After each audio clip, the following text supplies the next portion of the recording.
Hello, welcome to Knots Today with me, Al Booth. I hope you're well and managing to keep a bit cool as well. Should we see what's on the shows today then? Go on. First, we've been speaking with some of the last traders in the Victoria Centre market. They say new actions to prepare the site for closure feel like they're being prevented and preventing vital customers from coming in. It feels like they're making a very obvious effort to close down the market and make people believe that it is already closed. And as ever, we've got great guests on the show today. We'll be catching up with the organisers of the 4-day festival, One Fest. They're on a mission to unite all members of Mansfield's community on a march for disability rights next week.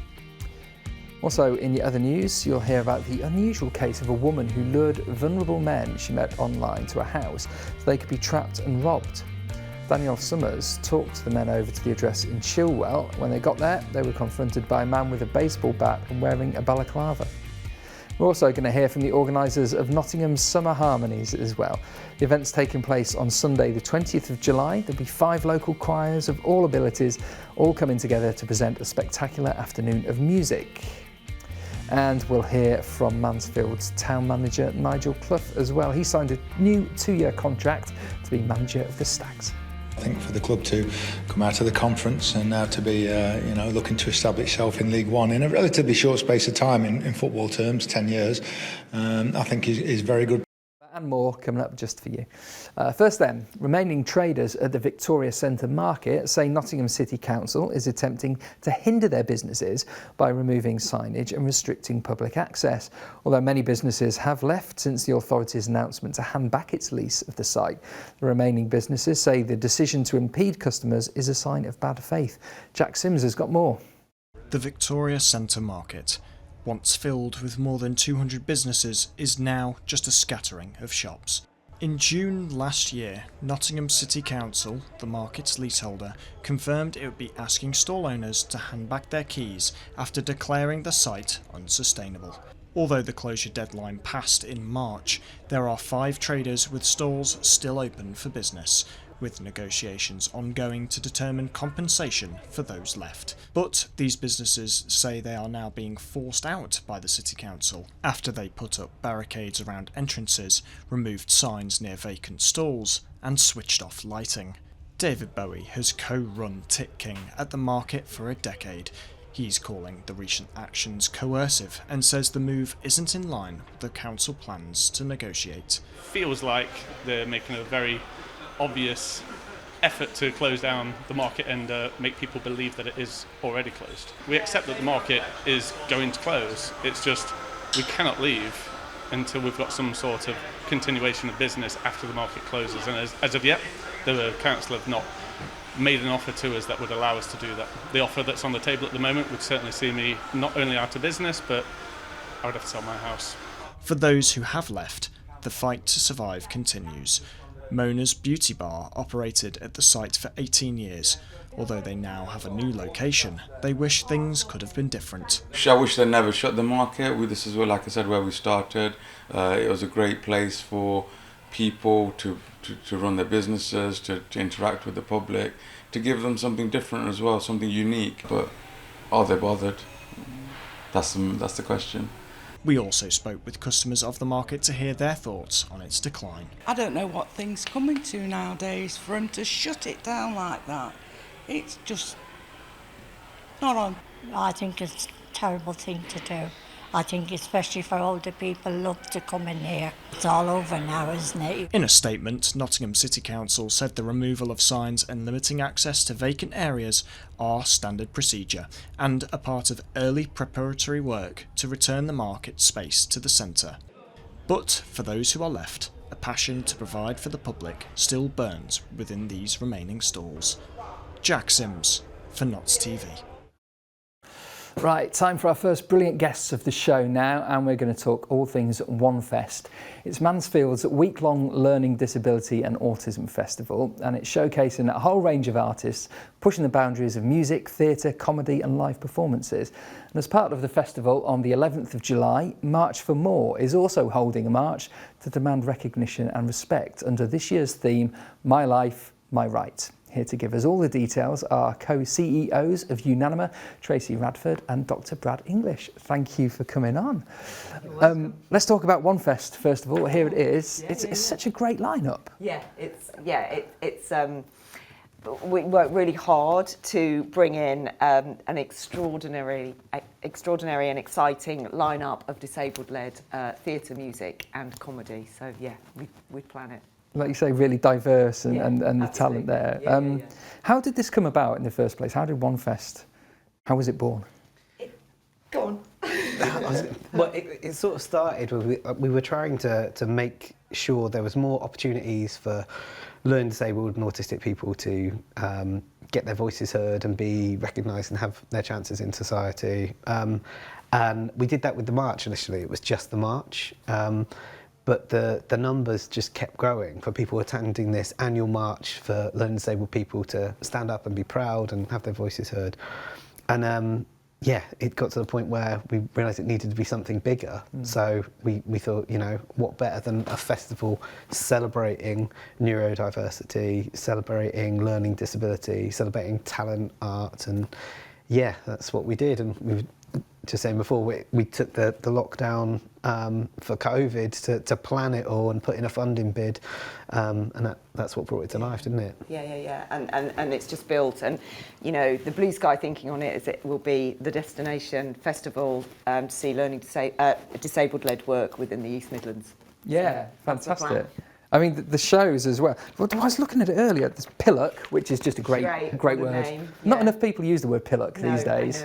I know. That's about an ADHD guy with ADHD who's going through life. But there's one that really stood out, and it was the miners. What's the show with the miners? Into the Pit, yeah. Yeah, it's a one-person show, sort of cabaret, about mining and the history, and it's amazing, and it's really beautiful. We thoroughly recommend everybody comes and sees that. It really is a full, and you've got like Alt Black Era who are amazing. Yes, they're just right. great.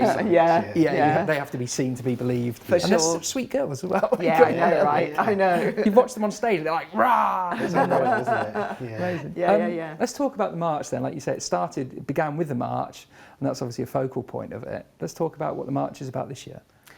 Well, as you said, My Life, My Right, and we think that there is no more greater time for minority groups, particularly learning disabled and autistic groups, to have a voice.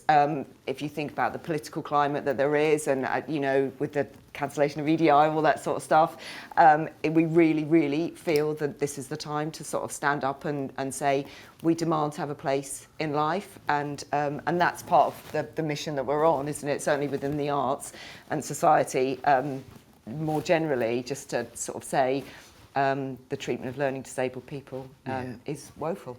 So we're trying to encourage everyone to come out and make those statements, like to their community, to society more broadly. We're supporting with banner making and placard making for people who attend early to really state those things that they want the world to know, like this is what I want more of in my life, and this is what I have a right to, the same as everyone else. And we feel it's so important to give that space, because what we find every time we do this march in Mansfield is, not everyone knows about it until it's happening, and then it's loud and it's there.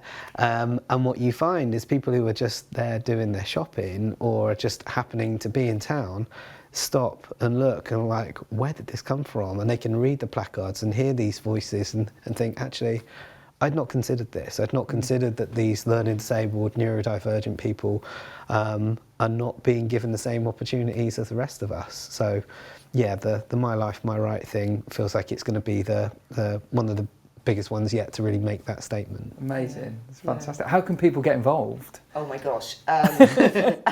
So it starts on the 10th. I was worried there. Starts on the 10th, so next Thursday. So you can just turn up, you can, or you can go to the website, which is onefest.uk, or Instagram, which is onefestnots. And that will take you to the programme and the tickets. So yeah. Brilliant, fantastic. Thank you so much. Thank you. Tracy and Brad. Right, time for more Nuts news now. And a woman who lured men to a house so they could be trapped and robbed of cash has been jailed.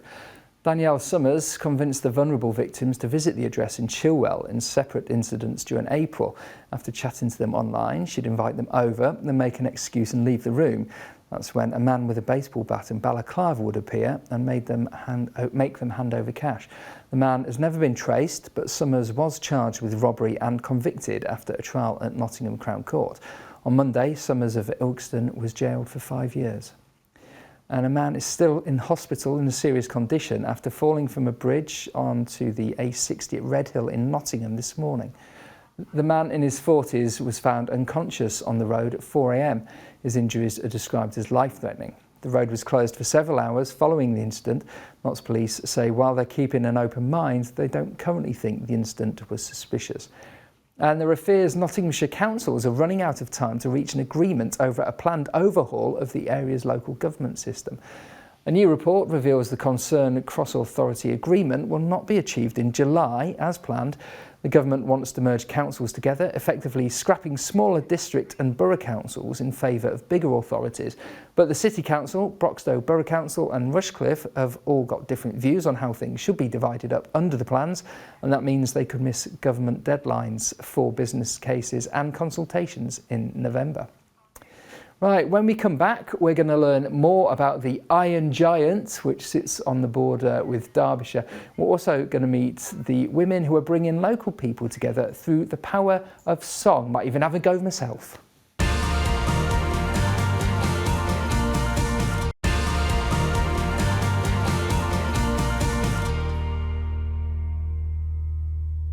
Hello, welcome back to Notts Today, the place to be on TV if you're after news and views from the greatest county on earth. I listened to Eminem today and it's caught on, I think. Right, let's have more news headlines from around the city and the county, shall we? A high-speed police chase which left a van driving on the bare rims of its wheels led to a driver being arrested in Basford. The 6-minute pursuit in the early hours of Thursday started when officers tried to pull the van over for having no lights, then drove along Western Boulevard dual carriageway for half a mile and ended up with burst tyres. The driver was arrested after stopping and trying to make a run for it. A 34-year-old man has been detained on suspicion of failing to stop, dangerous driving and drug driving after cocaine was found in the vehicle. Now, let's go over to the Iron Giant. It's the one that connects Nottinghamshire and Derbyshire, and we're celebrating with the amazing volunteers who have brought the historic site back to life. The Benley Viaduct connects Orsworth in Broxtowe with Ilston in Derbyshire, and it's been restored in recent years to turn it into a world-class attraction. And that's all thanks to the amazing volunteers at the Friends of Benley Viaduct group. This month, they're celebrating a decade of amazing work together. Lucy Marshall's been to see it. 10 years of dedication and hard work maintaining one of our hidden treasures. Built in January 1878, Benley Viaduct straddles the Nottinghamshire-Derbyshire border, reopening in 2022 after being closed for 54 years. For the last decade, the Iron Giant has been looked after by the Friends of Benley Viaduct group. They began as a small group of enthusiasts meeting in a cramped office over an Ilkeston shop, where they formed a determined plan to bring the viaduct back to life. Founding member Jeff Winch has been part of the group since the start. Looking after the viaduct plays an integral role in his life. So I was very keen on cycling around the local routes, and I could see that the viaduct would fit into that very, very nicely. So it was people like me, basically, older blokes with an interest in local history and an interest in really bringing a new amenity to the locality. It's so important because it's easy to forget unless there are reminders, and we're lucky in a way that the viaduct was still there, even though it was in a poor state. British Rail in the 1970s wanted to demolish it. In its heyday, the Iron Giant was used as a railway line, mainly carrying industrial workers between Derby and Nottingham. Its architecture even survived a First World War Zeppelin bombing.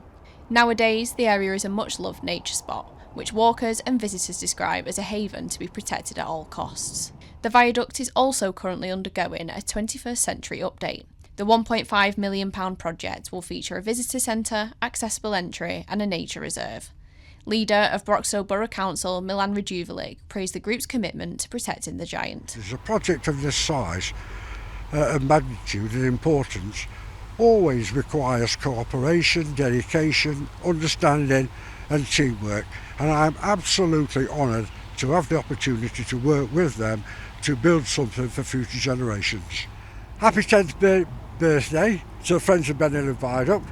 I know I'm not always the easiest person in the world to work with, however we have got there, and by September and October we will have a project that we can all look back on with a great deal of pride and a great deal of opportunity to look forward to a promising future. As the group celebrates its 10th year of preserving the viaduct's history, they also look forward to protecting its future too. Lucy Marshall for Notts TV. Now, if you're a regular viewer, you may well recognise our final guest of the show. Carrie Olsen-Porthouse is on a mission to improve local wellbeing through the medium of song. And now 5 local Liberty Singer choirs of all different abilities are all set to perform together on Sunday, 20th of July. The community choirs will join forces for an unforgettable performance. Here to tell us how and why, our choir director, Carrie Olsen-Porthouse, and fundraiser, Vicky Jones. Hello, welcome. Hello. Welcome Hi. back. It's the first time, Carrie, I met you and spoke to you was during lockdown, and you were on that big screen at the back. Crikey, what, with Bernie? And it was everything was done on Zoom, wasn't Yes, it? it was very odd. So now we're out in the big wide world and have been for a while. So we'll talk about how you make 5 choirs sing together in real time shortly. But Vicky, what's the thinking behind this? Who are you raising money for? What's the cause? So our concert takes place on the 20th of July, and as part of the concert we are holding a fairly epic raffle to raise money for the Alzheimer's Society and a local charity called Harmless that work with people who've been impacted by suicide and self-harm. Okay. You say epic. So What's the some of prize the is prizes? epic. So we've got things like an iPad, Nice. England cricket training kits, first class tickets for East Midlands Rail, a considerable amount of really good alcohol, chocolate coming out of our eyes, lots of lovely vouchers for things like days out and lovely meals, and hair salons and personal training sessions So you've and got family loads. photo shoots. People You have name it, we've got it. Yeah. Many reasons to very get generous. involved. Brilliant, brilliant causes, but brilliant Yeah. prizes. Well done. So tell us about it then. So you've got 5 choirs of different abilities, as I said there. How does this all? They're all community choirs. So the Bridgeford Choir was the original one. That's been 7 years now in the running. And then there's the Eastleigh, so West Bridgeford, Eastleigh, Liberty Singers. And then from that, the West Bridgeford Choir's got a sort of a choir that came from it, shall we say, born from it, a ladies' choir called the Liberty Bells, which Vicky's in, and she's in the West Bridgeford Choir. You don't get away with just being in one. Right. And then the Eastleigh Choir, there's a subgroup from that called the Liberty Larks. They're all ladies as well. They've only been going for about a year and a half. And then the newest one formed just under a year ago, and that's the Liberty Blues Brothers. Oh, wow. So we've got a men's choir. Wow. So all these breakaway factions. Yeah, yeah. And some people are in more than one. Most of the gents are now in 3, and one lady called Emmy is in 4 of them. I'm threatening to put a moustache on her and getting her in the men's choir. Yeah, at the absolutely. same Feels time. like- I reckon she Sure, will probably do it, she's yeah. one shy of the full set, Yeah. there, isn't she? And we talk about different abilities and how do you? Because I guess, like, if I turned up tomorrow and joined a choir, I would need coaching and training and all that. I You'd guess. be well better than you thought you were. Yeah, I'm not saying I'm not. I've done karaoke. I was saying this in the office earlier. Confidence is key. Yeah, I mean, clearly not lacking. the amount of times I've petitioned to finish the show with a song, but they won't let me. Well, but what I mean is that we can arrange that. if you've got 5 different choirs yeah. of that level of ability, They're all community choirs, so they all come with a reasonably similar. There's no audition or anything. I do also run vocal coaching courses for those people that want to progress, but they are for people that just want to turn up and sing. Now, we do sing in harmony. We don't do any sheet music and we don't do anything formal at all, but it's very accessible. And often, if you're sitting next to somebody who kind of knows what they're doing, you can learn from them at the same time, and they sort of share the learning and the choir love between them. Okay, so how did you get involved with the singing then, Vicky? I mean, are you a singer? So I work in the arts anyway, but my background is dance. I was in choirs a lot when I was a kid.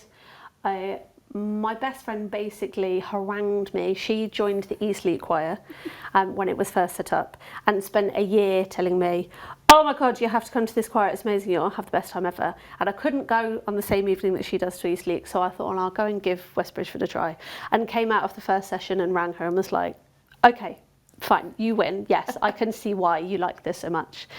But it's just really lovely. Yeah. It's really lovely. The singing collectively is so powerful and really therapeutic. There's a lot of us that kind of jest that it's like cheaper than therapy, but the same kind of impact. You kind of come out feeling so much better. Like we do it on a Monday night, and you know, Monday can be a bit of a rough day, especially yesterday it was boiling hot, but still you still get 100+ people rock up and give it a try because you know you're going to be good. Let's find out how people can come along. Just remind us of the date and where we need to be. It is on the 20th of July, which is 2 weeks on Sunday. The tickets are on the Albert Hall website, the Nottingham Albert Hall one, and on my website, libertysinger.com. Fantastic, thank you very much. And unfortunately, we've run out of time for me to sing, which is annoying, but anyway, I'll do your sport instead. We'll start with football. Mansfield Town have announced this morning manager Nigel Clough has signed a new 2-year contract at the club. That comes after the Stags retained their place in League One last season. Clough said he's happy with the progress Mansfield have made so far under his tenure. That started back in 2020. It's been over a lot of years before as well. You know, I think for the club to come out of the conference and now to be, you know, looking to establish itself in League One in a relatively short space of time in football terms, 10 years, I think is very good progress. And I think you can see that around the stadium. Bishop Street's getting, you know, done now. Crowds are good. We're selling out in season tickets and everything. Well, I've just found out another Notts TV presenter's in one of those choirs. Who knew? Right, we'll stay with football, and multiple news outlets have reported Nottingham Forest are closing in on the signing of Igor Jesus. 24-year-old enjoyed an excellent spell with Brazilian club Botafogo and recently impressed in this summer's Club World Cup as well.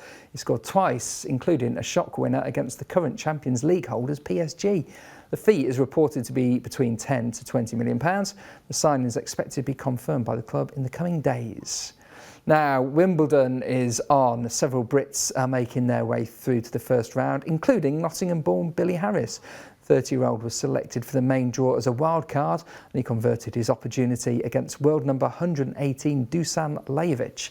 He won in straight sets and is due to play Portugal's Nuno Borges in the round 64 later this week. In cricket, Notts Outlaws currently sit top of the County Championship Division 1 table and made good progress against Somerset yesterday. Ben Slater started for the visitors and made his 15th first-class century. That took Notts to 214 for 3 in reply to Somerset's innings total of 379. There are 2 days left of the match. Both teams have to push on today if they want to get a result. Come on. Also, something else important to read in sport. On June the 18th, we broadcast an interview on Notts Today with Nottingham boxer Omari Grant. And during it, we said he defeated Jake Brennan in his last bare-knuckle fight. That wasn't correct, as Omari fought and defeated Jack Harris. So we're sorry to Jake for the mistake. He remains an undefeated bare-knuckle fighter. There you go. Right, picture of the daytime now. This is a Steve Plavinsky picture of a young Egyptian goose. That was at Woollerton Park. Let's have a look at your weather. You could probably guess it's Maftin. It's been raining outside this afternoon, but it's going to be highs of 16 tonight, highs of 23 tomorrow, and pretty much the same on Thursday. See you soon. Bye-bye.